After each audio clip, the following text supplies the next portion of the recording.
है संकल्प विकल्प करना। मन क्या काम करता है? संकल्प विकल्प, ऐसा करो कि न करो, ये मन को काम है। और बुद्धि को क्या काम है? निश्चय करना। जो अंत में निश्चय, जहां ये करो वो बुद्धि है। और चित्त को क्या काम है? चित्त तो इतना चंचल है कि जैसे टीवी पर वो इलेक्ट्रॉनिक्स चलते हैं ना, ऐसे चलता ही रहता है, हर वक्त चलता रहता है, कभी तक पूजा को चलता रहता है। पर चित्त को ही तो ठहराया हुआ है। महर्षि पतंजलि ने तो अपने योग शास्त्र में ये कह दिया कि योग चित्त वृत्ति निरोधः, चित्त की वृत्ति को रोक लो, बस वही योग है। चित्त रुक गया, योग बन गया। तो ये चित्त है। और अहंकार देहामान की वृत्ति है। ये चार चीजों में पूरा संसार भर रहा है। तो मान फैलावट किसकी है? अंतःकरण की। तो अंतःकरण में कछु भक्ति की वृद्धि और होती है। अब गुजरात का कहते हैं, गुजरात केवल इस प्रांत का ही नाम नहीं, गोह धन जर, गोह कहते छिपा हुआ, आत्मज्ञान थोड़ा छिपा हुआ है। कर्मकांड जो होते हैं भक्ति के, वो प्रवृत्ति मार्ग में। और जब आत्मस्थ हो जाता है, ब्रह्माकार वृत्ति जब बन जाती है, तो कर्म छूट जाते हैं। फिर उसके लिए जब चित्त, जैसे किसी सवाल निकालने वाला कोई विद्यार्थी प्रश्न हल करता है, जब उत्तर आ जाता है तो उसकी प्रक्रिया खत्म हो जाएगी कि नहीं जाएगी? कोई सवाल हल कर रहा है और उत्तर आ जाए तो फिर प्रक्रिया क्या करेगा? उत्तर कोई तो करता है। तो ऐसे ही उत्तर रूपी ब्रह्म दर्शन हो गया तो फिर उसके सारे कर्म अपने आप ही छूट जाते हैं। जैसे पका हुआ फल हो जाता है तो फिर वो उसका डांडुआ सूख जाता है, टपक जाता है, गिर पड़ता है, तो कर्म छूट जाते हैं। तो यहां जीर्णता को प्राप्त हो गई। अब यो है, यमुना किनारे भक्ति पहुंचती है तो वास्तविक बात तो यह है कि तीनों की बुद्धि है। पहले भक्ति आवेगी, फिर वैराग आवेगा और फिर ज्ञान होगा। तो ज्ञान या दिव्या को ज्ञान नहीं है, ब्रह्म की अनुभूति, ब्रह्म के दर्शन को ज्ञान कहते हैं, जो शब्द से नहीं बोला जा सकता। ज्ञान जो है शब्द का विषय नहीं है। ये शब्द को कहने वाला तो शब्द वृत्ति है। ज्ञान कहते हैं जो अनुभव होता है, जिसको शब्द से निरूपण नहीं किया जा सकता, वो ज्ञान है। और शब्द को तो अर्थ ही जो सब ददात थे, शब्द शव कहते डेड बॉडी थे और डेड कहते जड़ थी। जब जड़ को निरूपण करे वो शब्द है। और जो वस्तु जड़ है ही नहीं तो शब्द का को निरूपण कैसे कर जाएगा भाई? इसलिए जो ज्ञान हुआ है, जो भीतर अनुभव हो, जिसे बोला नहीं जा सके। अब वैराग क्या है कि जिस वक्त उस अनुभूति ज्ञान के लिए जो तड़पन होगी तो उसे कोई खाने को, पीने को, देखने को, सुनने को और अनेक तरह से बरतने के भोग कोई भी अच्छे नहीं लगेंगे। तो इसलिए यही वैराग है। तो तीनों की त्रुटि है ना। पर जब मान लो भक्ति तो है, लेकिन जब वैराग ना है, बूढ़ा पड़े हुए है और ज्ञान भी बुढ़ा है, तो शांति नहीं मिलेगी भाई। इसलिए महाराज जब नारद जी से भक्ति ने कही कि हमारी दुख दूर करो, नारद जी ने कही भाई क्या करूंगी? उन्होंने गीता जी को पाठ सुनाया, ब्रह्मसूत्र पढ़ा, वेद वेदांत घोषित गीता पाठ ही मुहुर्मुहु, गीता जी को बार बार पाठ किया, वेद वेदांत की घोषणा करी, लेकिन कोई भी उनको ने एड़िया सी तो ले नहीं, जमाई सी तो ले, थोड़ी सी चेतना हुई, पर जैसे कि तैसे फिर पड़ी गई। नारद जी ने कि भाई अब मैं क्या करूं? अब तो बेचैन इधर उधर घूमने लगे जय चक्कर में। बद्रिकाश्रम में आ गए तो सनक सनंदन सनातन संत कुमार मुनि जो ब्रह्मा के मानस पुत्र हैं, उनसे मिलन हो गया। तब हमने कही महाराज आप कैसे दौड़ कर रहे हैं? तब यही सारा प्रसंग बता दिया। भगवान मैं क्या करूं? अब मेरे कोई बस की बात नहीं, मुझे क्या करना चाहिए? तो महाराज सनकादिक मुनि कहने लगे, नारद जी, या को पाए तो पहले से विद्यमान है कि आप श्रीमद् भागवत कथा का श्रवण कराइए।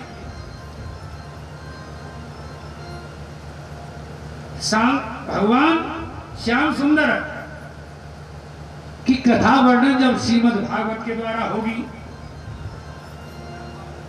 तो उसके ज्ञान से अपने आप में भक्ति ज्ञान वैराग्य के जो काई दुख दूर हो जाएंगे। बस नारद जी ने मन में मान लिया कि मैं यही काम करूंगा। तो श्रीमद् भागवत कथा का रसास्वादन और ज्ञान और वैराग्य और भक्ति के कष्ट को दूर करने के लिए भी अपने आप व्याख्या करने के लिए तैयार हो गए, तत्परायण हो गए। अब सौनक जी ने प्रश्न कर दिया सूत जी महाराज जी से, क्यों सूत जी, अब मुझे यह बताओ कोई इस कथा का महत्व, पहले ये कथा किसने सुनी? अगर किसी ने सुनी हो तो उस वर्णन को हमारे सामने करो। नारद जी ने तो गंगा किनारे और आनंद नाम के आश्रम में इसके और कष्ट को दूर करने का प्रयास किया था। वहां पर बड़े बड़े ऋषि मुनि सब अपने आप आए हुए थे, लेकिन सौनक जी के प्रश्न पर और सूत जी महाराज उत्तर देने लगे, सौनक जी इस कथा का महात्म्य मैं तुम्हें सुनाता हूं, ध्यान से सुनना। महात्म्य यह है, पहले समय की चर्चा कि एक तुंगभद्रा नाम के नदी के किनारे पर आत्मदेव नाम के ब्राह्मण रहते थे। तो ब्राह्मण जो थे वैसे आत्मदेव पुरे तस्मिन् सर्वेद विशारद सौतिस्नात निष्णातो द्वितीय इव भास्कर। एक आत्मदेव नाम के ब्राह्मण है, वो या तुंगभद्रा नदी के किनारे पर रहते थे। वो सारे वेदों की ज्ञाता थी और श्रोत और स्मार्त कहते हैं कि जो स्मृतियों का ज्ञान और श्रुति वेदों का ज्ञान सारी शिक्षा ले रहे थे। लेकिन ब्राह्मण की 4 वृत्ति होती है, वृत्तियों से यह रूप बांटा जाता है। वैसे तो ये जाति जो शब्द बनता है ना, कहते जाति, तो जाति तो अशुद्ध लिखते हैं, जा में जे जाति आदो जा भैया जाति, और आदो जा या मिलके क्या बनता है? तो ज्ञाति कहते हैं। ज्ञाति कहते हैं जानकारी के विषय, तो जानकारी के विषय के जो रूप होते हैं जाति बोलते हैं, इंट्रोडक्शन जो होता है। लेकिन इसमें वर्ण है 4, ब्राह्मण क्षत्रिय वैश्य और शूद्र। रजोगुण वृत्ति में वर्तता है वो जो है क्षत्रिय होता है, जिसका काम है राजधर्म में काम करना, और रजोगुण तमोगुण से मिलवा चलता है वो व्यापार धर्म में वैश्य वृत्ति होती है, और बंधनात्मक कर्म में चलता है सेवा धर्म में वो शुद्ध वृत्ति होती है। और इन तीनों को त्याग के चलता है, तीनों का त्याग कर देता है तो 4 वृत्तियों से जीता है, वार्ता, शालीन, शिलोचन, यायावह। यज्ञ कराना उसकी दक्षिणा से जीना, अथवा ज्ञान देना उसकी दक्षिणा से जीना, ये तो वार्ता विधि कहलाती है। एक शिले की विधि होती है कि जैसे किसान का अन्न उठ जाए तो स्वयं जो कुछ मिल जाए, कबूतर की देश दाना चुगता है, वो शिलो से वृत्ति होती है, शिल वृत्ति। तो उनसे कहते हैं कि बाजार में जो कोई भी हाट के बाद शेष रह जाता है, ये शिलोच वृत्ति है। और एक होती है शालीन, जो वो होती है जो कि कुछ भिक्षुवृत्ति हो जाती है। कुछ सीमान घर से ही पवित्र घरों से अन्न ग्रहण करता है। ये 4 तरह जीता है, उसी को ही ब्राह्मण कहते हैं। उसी को ही दक्षिणा लेने का अधिकार है और वही दक्षिणा कर्म में जाना चाहिए। ध्यान दे लो, जो इन 4 में न बरत रहे हो, माने दक्षिणा से तो इन दोनों कर्मों में या शिलंच वृत्ति नहीं हो, अथवा जो क्या कहते हैं शालीन वृत्ति नहीं हो, तो उसे ना दक्षिणा लेनी चाहिए, न औरों के द्वारा इनके द्वारा कोई कर्म प्रतिपादन कराना चाहिए। क्योंकि व्यापार धर्म, वैतनिक धर्म अथवा राजधर्म, ये तीनों रजोगुण तमोगुण से किसी मैया का लाल हो, उसको जो है दक्षिणा में कर्म में नहीं जाना चाहिए, अगर उसका व्यवहार इन 3 के भीतर चल रहा है तो, क्योंकि वो रजोगुण तमोगुण में है। अब भाई अपनों अंतःकरण ही पाप में चलता है, दूसरे का कैसे उद्धार कर सकता है? इसे दूसरे का उद्धार जब होगा तो 4 वृत्ति बढ़ते, जो भी बताया है, इन 4 वृत्तियों का नाम ही ब्राह्मण होता है। हर कोई जिसमें बढ़ते वो हो सकता है, पर बढ़ते तब ना। तो इसलिए देखो, ये आत्मदेव ब्राह्मण बहुत विद्वान थे, पर इनकी वृत्ति क्या थी? भिक्षुको वित्तमा लोके तत्प्रिया धुंधुली स्मृता। इन्होंने कौन सी वृत्ति धारण करी? शालीन। पढ़े लिखे तो बहुत थे, लेकिन उन्होंने शालीन वृत्ति धारण करी थी। भिक्षुको वित्तमा लोके, उसकी पत्नी को नाम था धुंधुली। तो वो कैसी थी? सौभाग्य स्पास तापिता नित्यम स्वरूपी स्वरूपो शुक्लोद्भवा।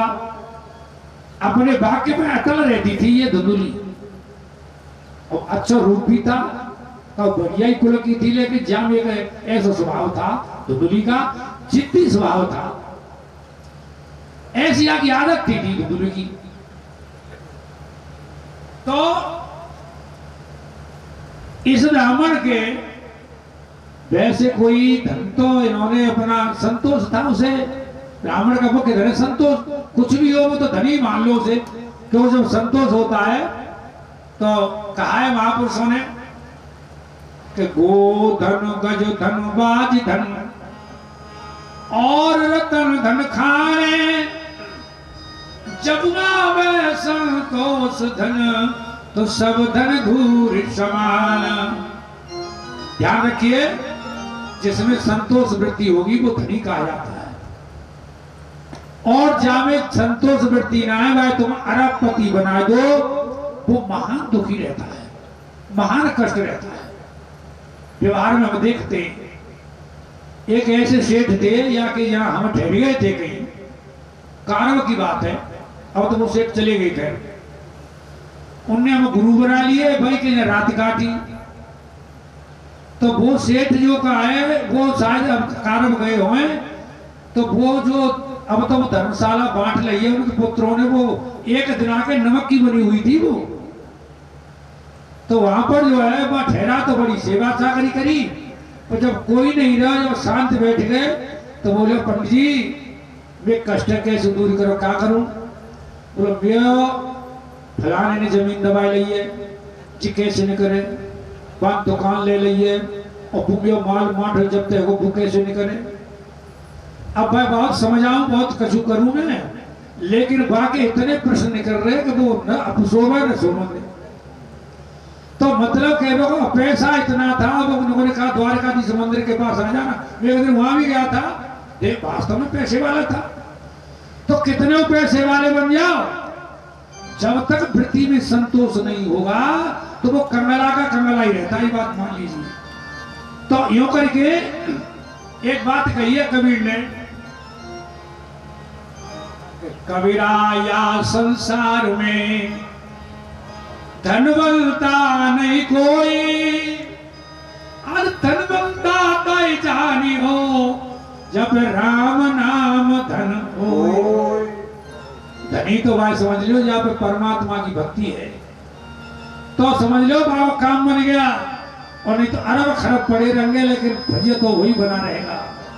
और तेरे मन की मन में रह जाएगी, तेरे मन की मन में रह जाएगी, रह जाएगी तू कर ले भजन हरि को मन की मन में रह जाएगी तू कर ले भजन प्रभु को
नकली छोड़ती है न इंसान को छोड़ने देती है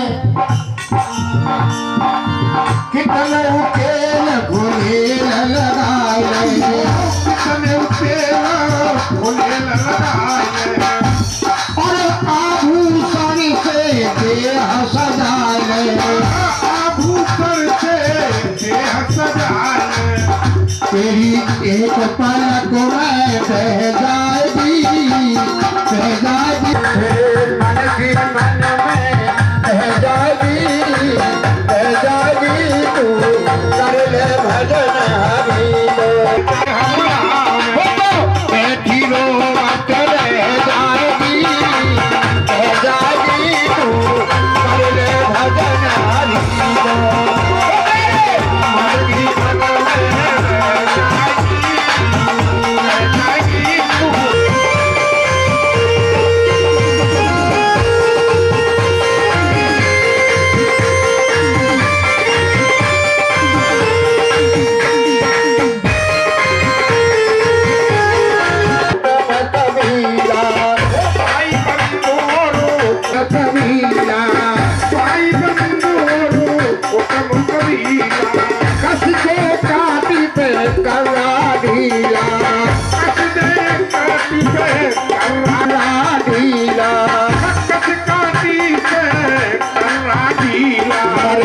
धीरा पतर जाएगी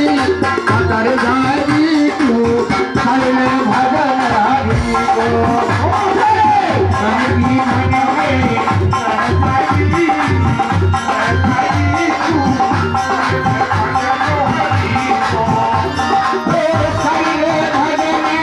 हरि को भावे कर भजन प्रभु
सूजी महाराज बोले सौनकादिक मुनियों, आत्मदेव ब्राह्मण को सब संपन्नता धन की थी, तो एक ही कमी थी कि उसको जो है बुढ़ापा तो आ गया पर उसके घर संतान नहीं भई, दुखी था।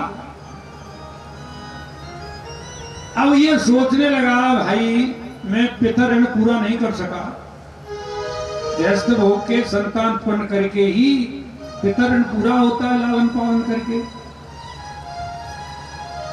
तो भाई मेरा जीवन निरर्थक है, मेरे पिंडदान करने वाला कौन होगा, मैं तो नरक में जाऊंगा, जीवन व्यर्थ है। इसलिए ये आत्मदेव ब्राह्मण दुखी रहने लगा। एक दिन एकांत वन में जाकर सरोवर के किनारे पहुंच गया। वहां पर आप जानते हैं एकांत में साधु संत महात्मा घूमते, कहीं विचरण करते हुए एक संत आ गया। संत देख के तो एकदम रोने लग गया, क्योंकि संत से वो ये चाहता कि वो कुछ कोई चीज ऐसी इनकी शक्ति होती है, मुझे ऐसा कोई चीज दे, शक्ति दे तो मेरा काम पूरा हो जाए। तो रोने लगे। संत कहने लगे कथम रोदिस विप्रतुम काते चिंता बलियसी। अरे ब्राह्मण देव क्यों रोते हो, कौन सी चिंता ने तुमको सताया है। बत्वम सत्वरम मह्यम स्वस्य दुःखस्य कारणम। सत्वरम मह्यम बता, सत्वर कहते जल्दी से जल्दी मुझे बता कि तुझे कौन से दुख ने चिंता ने तेरे को सताया है, वो तू मुझे बता, क्या चिंता है तेरे के लिए।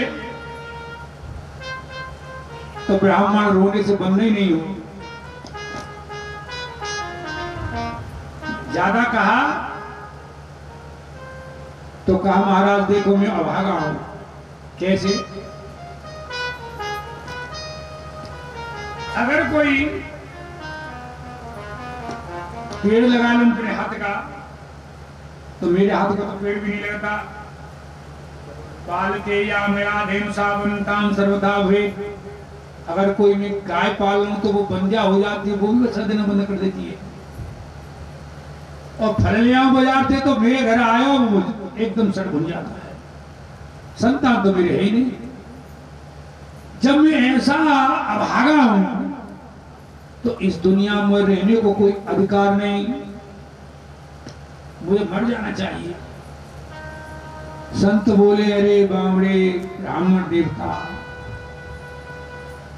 कोई बात नहीं, देखो वैसे ऋण चुकता करना चाहिए, प्रवृत्ति को नियम है। तो प्रवृत्ति में अगर कोई पाप है तो उसे मुक्ति को एक साधन है, वो क्या है, आत्मज्ञान, ब्रह्मनिष्ठ स्थिति बनाओ, उसके लिए वैराग्य चाहिए। भगवान ने गीता में कही है सर्वधर्मान परित्यज्य मामेकं शरणं व्रज। अर्जुन तू सारे धर्म मुझे सौंप दे, काम सर्व पापेभ्यो मोक्षयिष्यामि, मैं तुम्हें सारे पापों से मुक्त कर दूंगा। जब ब्रह्मनिष्ठ स्थिति है जाएगी तो कोई पाप नहीं रहता। भगवान की शरण में आने से पाप मुक्त हो जाते हैं। तुलसीदास जी ने क्या कही देखो मानस में,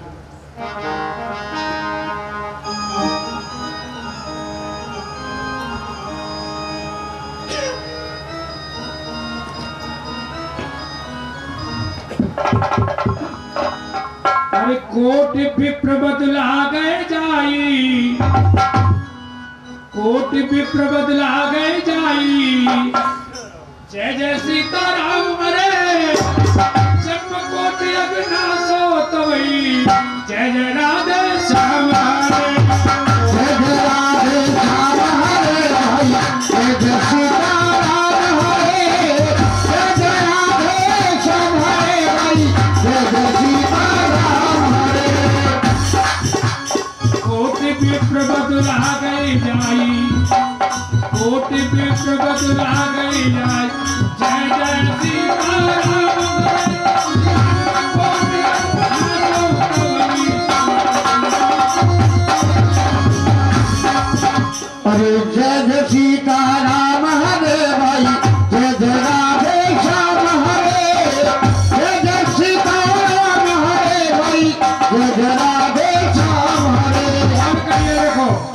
अरे सन्मुख होई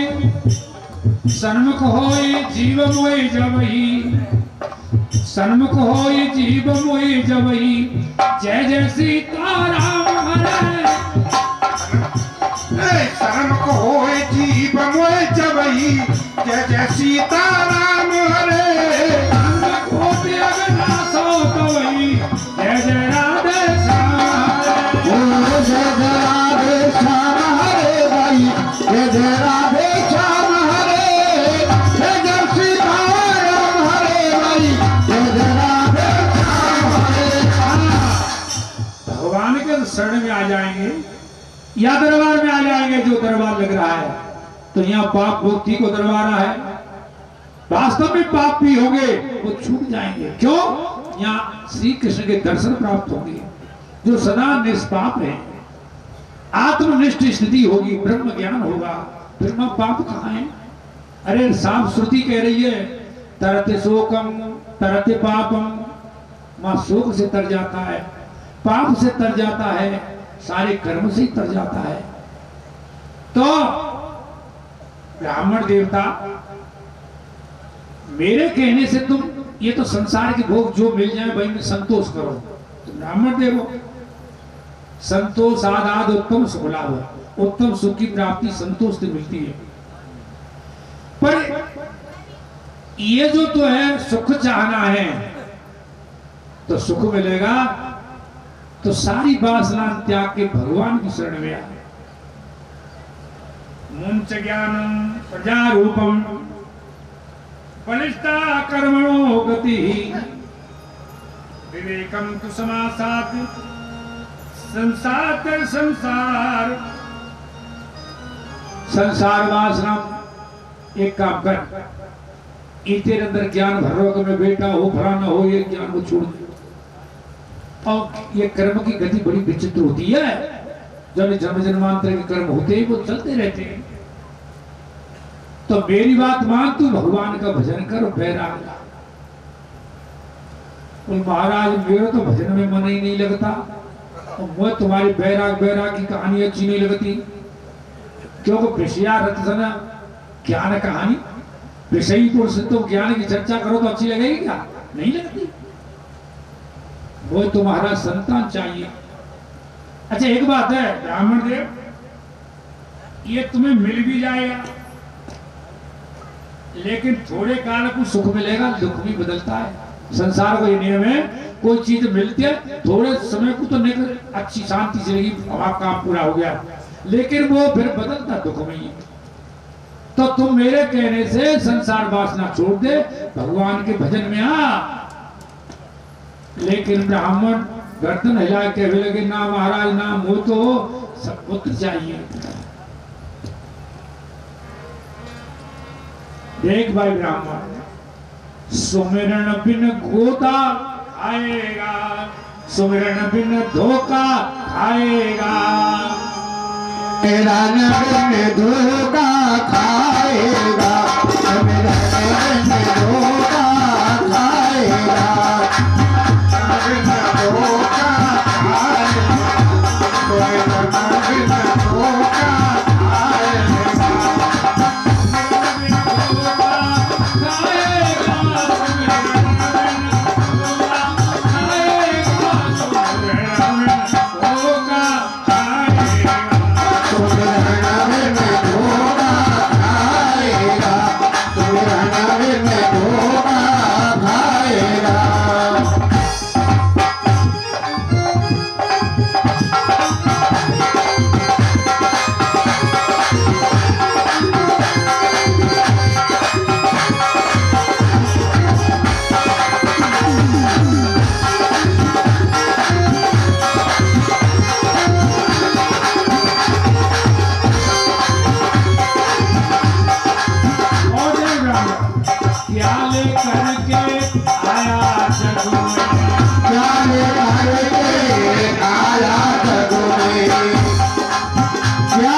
माया जोरी कौड़ी कौड़ी माया जोरी तेरा संगन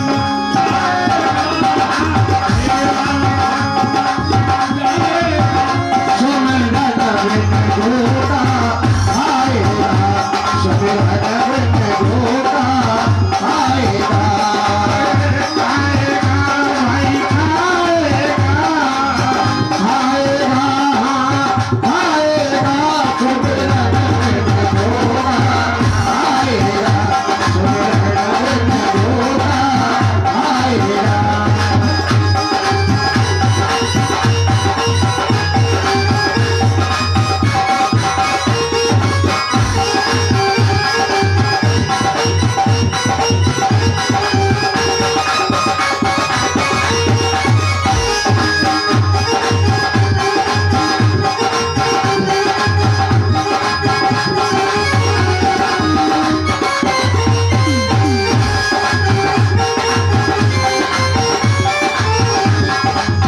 जिसको कहता अपना बेटा जिसको कहता अपना बेटा जिसको कहता अपना बेटा जिसको कहता अपना बेटा अरे वो अग्नि बीच जलाएगा अगली बीच जलाएगा सुमिरन बिन धोखा आएगा सुमिरन बिन धोखा आएगा सुमिरन बिन धोखा आएगा सुमिरन बिन धोखा आएगा सुमिरन बिन धोखा आएगा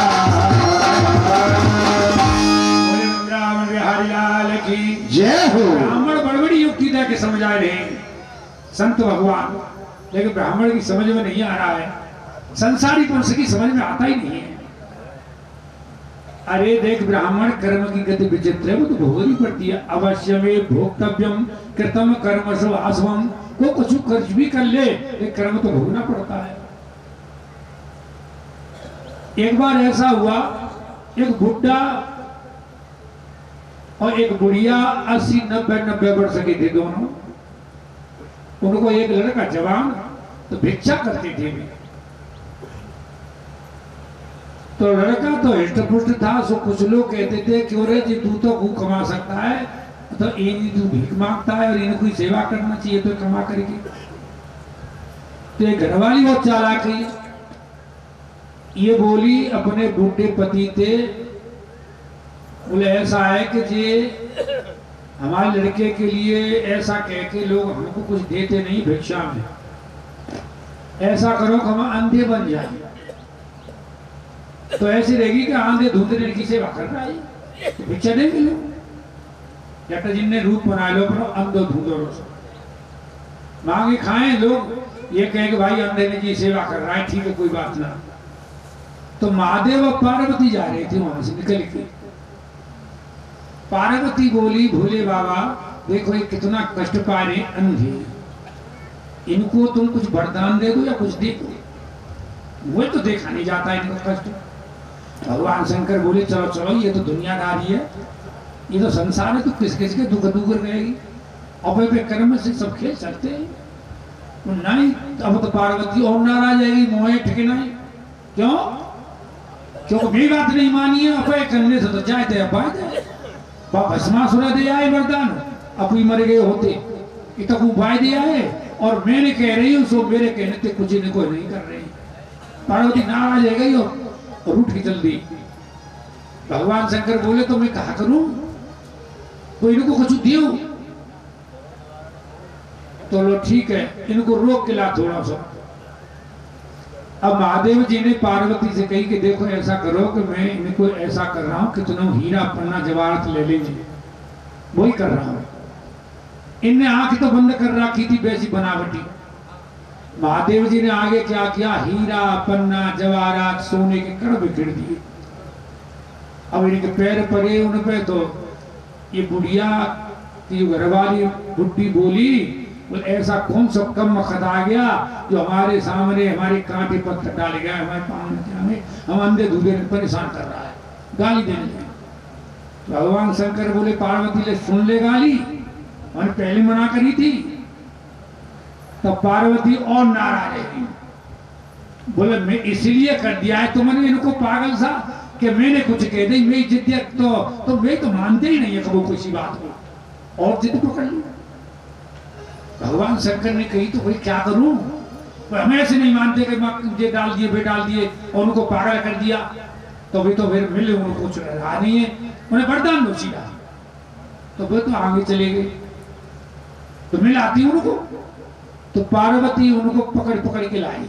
वो चलो देखो मैं पार्वती हूँ और वो शंकर भगवान बैठे हैं पेड़ के नीचे, पीपल के नीचे, चलो मैं तो अच्छी अच्छी चीज मांग लेना और वो तो फिर तुम्हारा कष्ट रहेगा ही नहीं। लौट आई वहां से भी।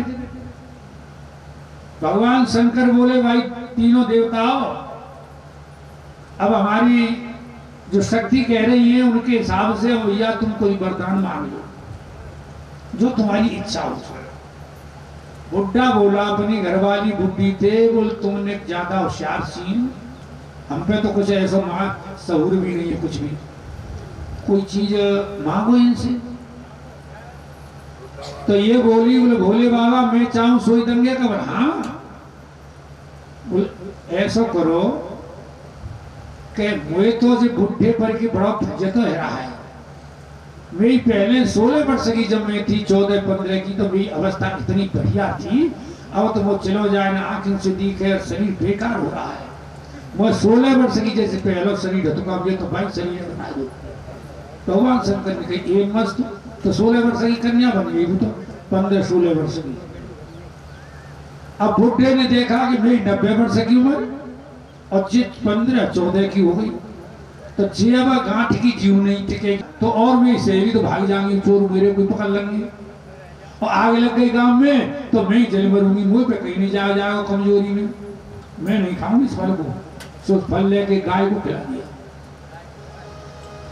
लेकिन गाय जो है इस फल के प्रभाव से गर्भवती हो गई, लेकिन उदास रहने लगी, किसी ने बात तो खुलेगी। एक दिन इसकी बहन आई, बहन तू क्यों उदास है? अरे बहन क्या बताऊं, मेरे पति एक आफत ले आए, एक फल संतान पैदा करने वाला, और मैंने उस फल को खाया नहीं है, गाय को दे दिया, गाय का उधर बढ़ रहा है, और एक दिन तो बात खुलेगी, और जिस दिन बात खुलेगी हमारे घर बड़ा कलेश हो जाएगा। तो क्या करें हम, बड़े दुखी हैं।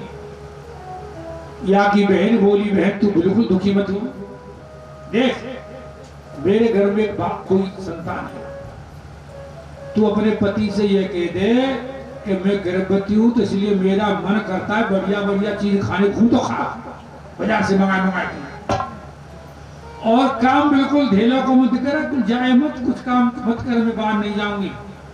ये बात कही तो आप मुझे बड़ा खुश हो गया कि मैं काम तो पूरे होने वाले, ठीक है 6 बजे के काम भी मैं करूंगा, और घर रहे जो चाहिए सो खा, बढ़िया बढ़िया मेवा मिष्ठान ला के दे, क्यों गर्भवती स्त्री का तो फल आदि खाने को मन करता है।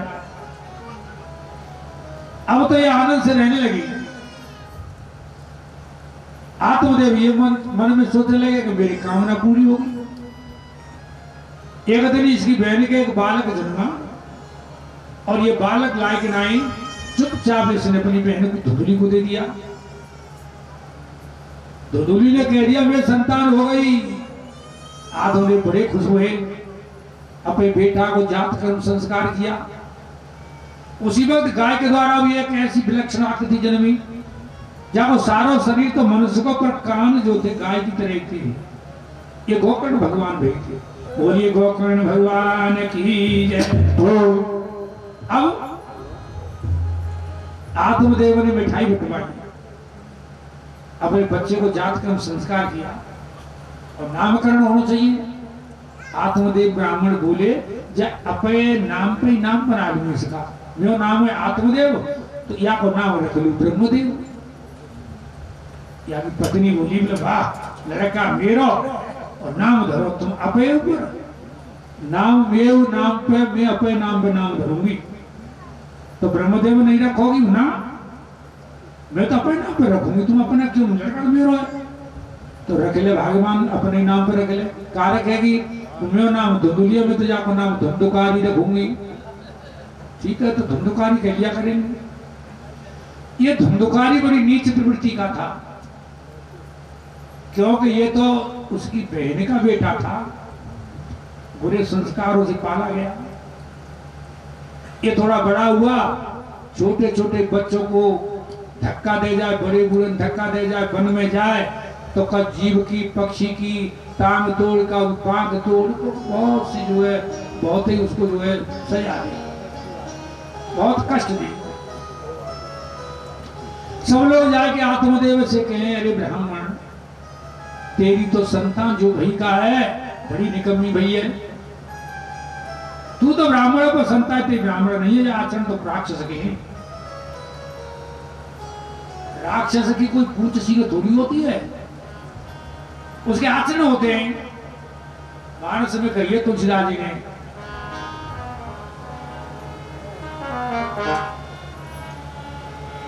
अरे माँ नहीं मातु पिता नहीं देवा, न माता माने न पिता माने और न कहो देवी देवता ने माने। अरे माने मातु पिता नहीं देवा और साधु न ते कर भावन सेवा, साधु ने से कर भावन सेवा, साधु ने से कर भावन सेवा। इनके ये आचरण भवानी, आचरण भवानी, इनके आचरण भवानी, आचरण भवानी, इनके ये आचरण भवानी, इनके आचरण भवानी रामा, इनके आचरण भवानी रामा। ते निश्चर समझानो प्राणी, ये निश्चर समझानो प्राणी।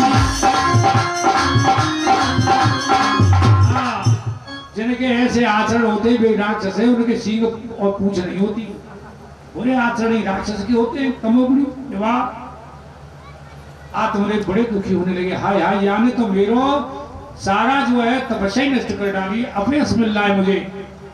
क्यों? धन्य जन्म तो उसी का है जिसके चरित्र सुन के माता पिता प्रसन्न हो, व्यवहार में हो। देखो अब ऐसे अच्छे कर्म कर रहे हैं, ये आपके जो है पुनीत कर्म है, हमारे यजमान कर रहे हैं, पुनीत कर्म कर रहे हैं। ये पुनीत व्यवहार में सेवा करी माता पिता की, और अब उनकी कहीं भी प्रेत आत्मा होगी तो उनके कल्याण के लिए कर्म कर रहे हैं। तो राम के विषय में कहिए तुलसीदास जी ने कि धन्य तो वही पुत्र है, संतान है, जिसके चरित्र सुन के पिता को प्रसन्नता हो। अरे धन्य जन्म जगती तलतासु, धन्य जन्म जगती तलतासु, जय जय सीताराम हरे और पिता प्रमोद चरित सुन जासु, जय जय राधे श्याम, जय जय राधे श्याम हरे भाई, जय जय राधे श्याम हरे, जय जय सीताराम हरे भाई, जय जय सीताराम हरे। धन्य जन्म जगती तलतासु, जय जय राधे श्याम जय जय सीताराम हरे, जय जय सीताराम हरे भाई, जय जय राधे श्याम हरे, जय जय सीताराम हरे भाई, जय जय राधे श्याम हरे। देखो जिसके चरित्र के सुन के पिता को खेद हो, वो संतान वास्तव में राक्षस है। आज आत्मदेव ब्राह्मण दुखी भाई तो उन्होंने कही, या अपयस दे तो मुझे मरना ही अच्छा है। इसलिए महाराज एक जंगल में एक तालाब के किनारे, और जो है यही सोच रहे थे कि मैं क्या करूं, कैसे करूं, बड़े दुखी होने लगे, सोचने लगे। अब वहां पर गोकर्ण जी चले आए। गोकर्ण कहने लगे, पिताजी मेरी बात सुनो, ते अस्तिमात हृदय अनुमतिम त्यजतम तारा सुतादिषु सदा ममताम विमुञ्चन्। मेरी एक बात सुनो, जा शरीर में ते हड्डी और मांस में जो शरीर है, या ते ममता हटा लो, और पुत्र स्त्री बांधव परिवार में तेरा मन बन रहा है, इसे भी मन को अलग कर दे, और ये सबको हटा के केवल भगवान के भजन ध्यान करने के लिए और संसार के कर्म को छोड़ के भजन में लग जा। सेव सात पुरुषाम सेवा कथा रसमहो निद्राम पिबतम। सेवा करना साधु संतों की और कथा सुना, ये बात मेरी बात मान। अब सेव और क्या, धर्मम भजस्व तज लोक धर्मम। आत्मधर्म को भज, अपने स्वरूप को जानने की कोशिश कर। इस संसार धर्म को त्याग दे, जा में तू फंस रहा है, इससे शांति तुमको मिलेगी। तो आत्मदेव को गोकर्ण ने ज्ञान दिया, आत्मदेव वन में चले गए, वन में जाके तपस्या करी, साध संतों की सेवा करी, भगवान की कथा सुनी, आत्मदेव ने वन उद्धार कर लिया, परम गति को प्राप्त हो गए। जरा समझ लें, यह कथा आप सब जगह सुनते रहते हैं, लेकिन भागवत की जो परम संगता है, ये दो प्रकार से इसकी लीला है, व्यवहारी और वास्तविक। लीला कथा द्वदैव, यही व्यास जी लिख रहे हैं, व्यवहारी च वास्तविक च। एक व्यवहारी होती है, एक वास्तविक होती है। व्यवहारी जीवानाम व्यवहारतम, व्यवहारी तो जीवों के व्यवहार के लिए होती है, वास्तविक स्वयं संविद्या, और वास्तविक जो होती है वो स्वयं अनुभव करने के लिए होती है। ज्यादातर भागवतें होती हैं तो व्यवहारी की ढोली बजती रहती है, यूं है सियाराम। अब ये व्यवहारी कथा जो होती है, व्यवहार स्वयं ही झूठा है, न सूर है व्यवहार में, न विद्वान को व्यवहार है ही नहीं। तो वो ढबुली की भलियों भागवत के रूप से बजे तो भी बेकार हो जाती है। असली स्वरूप जब तक कथा का नहीं समझ में आएगा, असली स्वरूप है स्वयं संवेद्या, जो आत्म अनुभव कराने वाला है, वही वास्तव में है, और उसी से इस संगीता का लक्ष्य पूरा होता है। आप ये समझ रहे होंगे ये कोने की बात चल रही है, कोई होगा पंडित ब्राह्मण, ऐसे ही तो समझ रहे हैं, और ऐसे ही कहते रहते लोग, कोई आपका समझना गलत भी नहीं है। लेकिन व्यवहारिक की ढबुली बजती है, आत्मानुभव की जो वास्तविक स्वरूप को नहीं समझ में आता। जरा समझे, आत्मदेव ब्राह्मण तुंगभद्रा नदी के किनारे है। तुंग कहते अत्यधिक और भद्र कहते श्रेष्ठ थी। बहुत ज्यादा जो श्रेष्ठ है, सबसे ज्यादा श्रेष्ठ है मनुष्य शरीर, और शरीर कोई श्रेष्ठ नहीं है। ऋग्वेद में आता है भद्रम कर्णे विशोणायाम देवा भद्रम पश्ये विक्तजत्रा स्त्रंगै सस्नूरितम देवैतम यदायो। ये भद्र शरीर है आपका मनुष्य शरीर। भद्र क्यों है? सुन सकते हैं, इसी से आत्मज्ञान प्राप्त कर सकते हैं और इसी से मोक्ष ले सकते हैं। आप दूसरे शरीर से ऐसा नहीं कर सकते। आप यो के गधा, भैंस, ऊंट के खच्चर, जीव जंतु, मोर, पक्षी और अजाय की कथा सुन लो, आत्मज्ञान कर ले, नहीं हो सकता। केवल मनुष्य शरीर में होता है। ये भद्र है। तो या के किनारे पे तुम ही तो बैठे बाबा, आत्मदेव त्यारो ही नाम है। मैं त्यारी चर्चा सुना रहा था, आप समझ रहे कौन की कह रहे, तुम्हारी बात कर रहा था। आप ही आत्मदेव हैं। अब आपकी संसार की जो जीवात्मा का है, जो आत्मदेव है, जा जीव को वासना की प्राप्ति की इच्छा है। बताओ ऐसा कोई जीव है जो हर वक्त यही चाहता रहता है कि वो ये मिले, ये मिले, ये मिले। जब क्या क्या चाहता है? ये वासना रूपी पुत्र है। साधु संत महात्मा कथा विद्वान लोग कहते हैं कि वास्तव में ध्यानम निर्विषम मना अरे निर्विषय मन बनाओ, वही ध्यान है, परमात्मा का यजन करो। सब ऐसा ही कहते हैं, पर नहीं मानता, किसी की नहीं मानता। मुझे तो वासना की पूर्ति चाहिए। तब यह वेदन में सकाम कर्म रूपी फल भी दिया है। ऐसे भी विधान है कि या कर्म करने से सिद्ध हो जाए, या कर्म से देवता सिद्ध कर लो, वरुण सिद्ध कर लो, फलाना कर लो।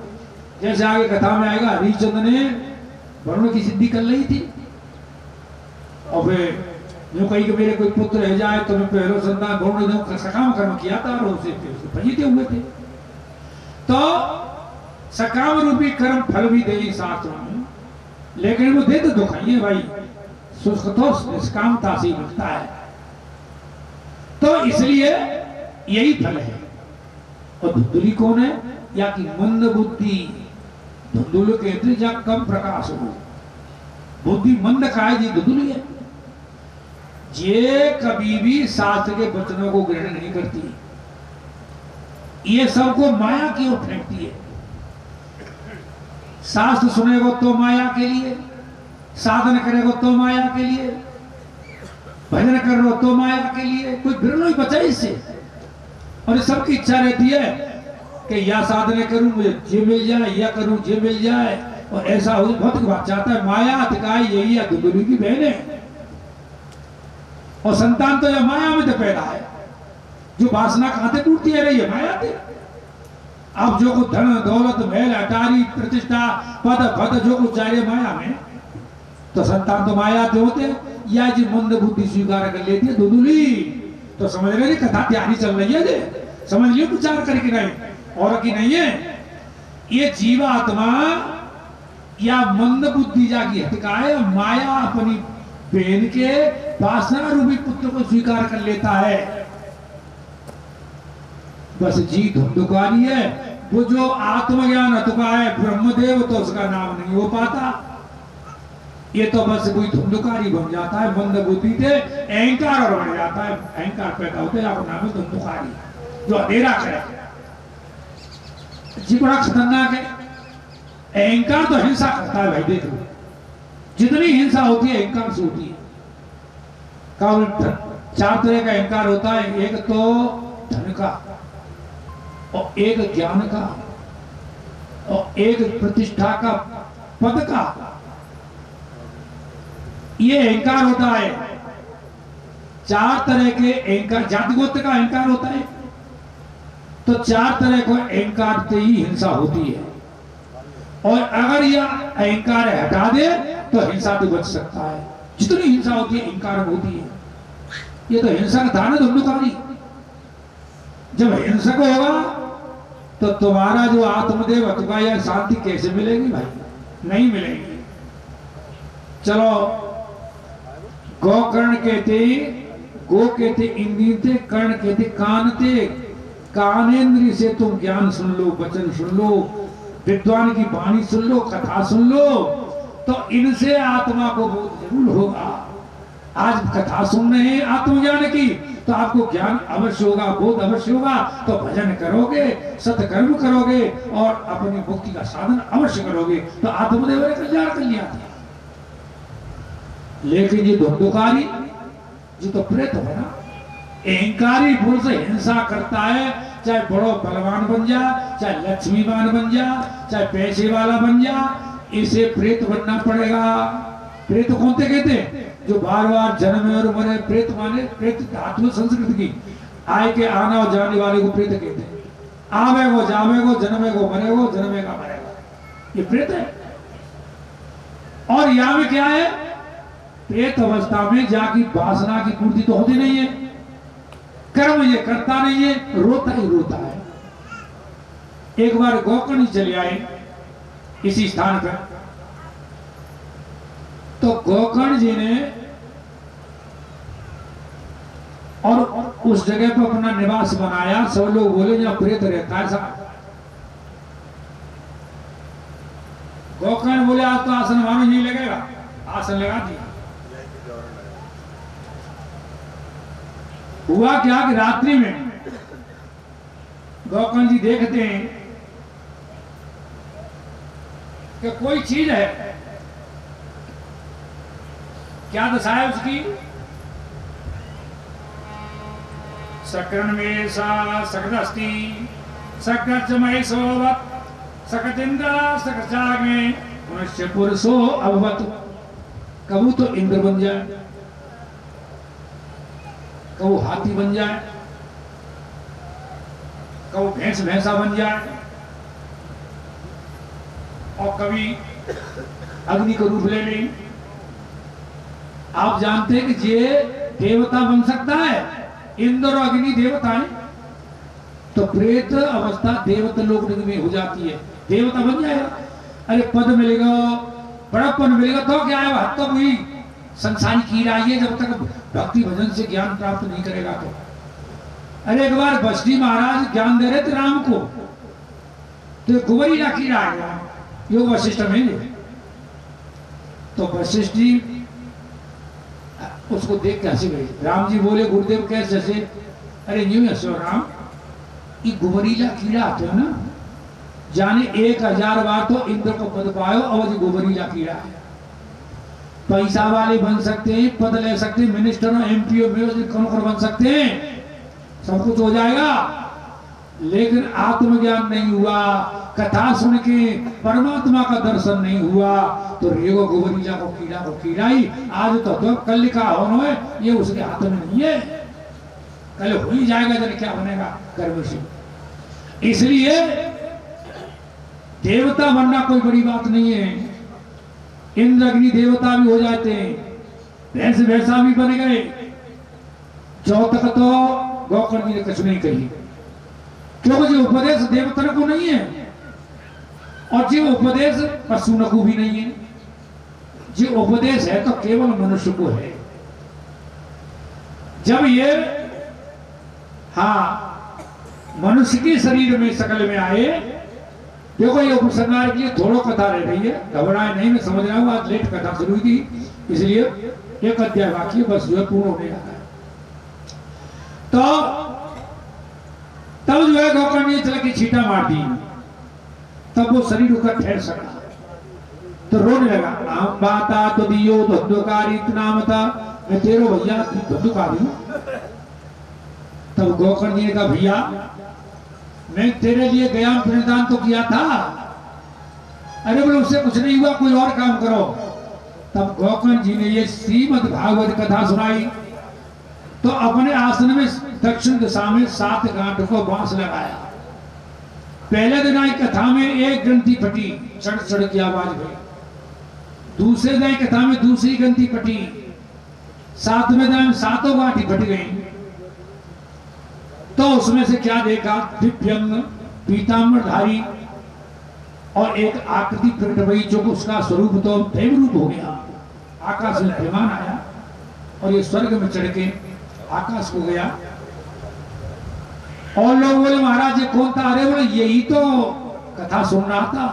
बोले कथा तो हमने सुनी महाराज। वो तुमने सुनी है पर नियम से सुनो। अब कथा का नियम सुनिए। कथा का नियम यह होता है कि सवेरे प्रातः काल जगिए, ब्रह्म मुहूर्त वेला में गुरु मंत्र दिया है उसका जाप करते हैं, जाप करना चाहिए। सवेरे या 4 बजे भागवत जी मूल ग्रंथ का पाठ होगा, और इसके बाद या देवता पधरे हुए हैं, यजमान पक्ष घर परिवार वाले करने वाले तो कर ही रहे हैं। तो कथा ये समझिए कि ये क्या स्कूल कहीं खुलता है पर लक्ष्य पूरे सभी विद्यार्थियों का होता है, चाहे वो 1000 कोर्स का हो। अस्पताल एक जगह होता है, लक्ष्य सबका होता है। तो ये भी एक कथा का एक जो कार्यक्रम शुरू हुआ है, पर लक्ष्य सारे प्राणियों के उद्धार के लिए होता है। तो इसकी 160 परिक्रमाएं होती हैं। परिक्रमाएं जब कथा चल रही हो, हवन और तब न करें, आगे पीछे करते हैं। तो अपनी परिक्रमा के लिए 160 गिनाई। कन्या देवियां सवेरे भी जो है कलशों में जल डालिए, अपने दीपक जलाओ, और शाम को भी आकर के अपने दीपक जलाइए। और यजमान का धर्म है कि अपने जो कोई अतिथि भी हो, और कन्या देवी जो कर्मकांड कर रही हैं, उनके लिए भी उनकी सेवा यथेष्ट प्रसाद आदि व्यवस्था करते रहें, क्योंकि पुण्य है, ये पुण्य बढ़ना चाहिए। और इस तरह ये नियम है, कथा में हर कोई अतिथि बन सकता है, साधु संत महात्मा कोई भी हो वो आ सकता है। और अगर दूर का भक्त है कहीं है चाहे तो पांडाल में ठहर सकता है। सब उसकी सेवा और होना उसका धर्म हो जाता है यहाँ का, वो अवश्य होगा। तो यूं करके अब यहाँ अब और के दिन अब तो खैर आज तो अस्त व्यस्त समय चला, बाहर हवन होगा यहाँ 8 से और 2 घंटे तक हवन होगा 5 कुंडों पर। हवन करने ये यजमान के परिवार लोग अपने अपने प्रसाद से बैठेंगे, पर वो उतने ही बैठ सकते जितने बैठ रहे हैं, और कोई जो चाहेगा सामग्रियां मौजूद है।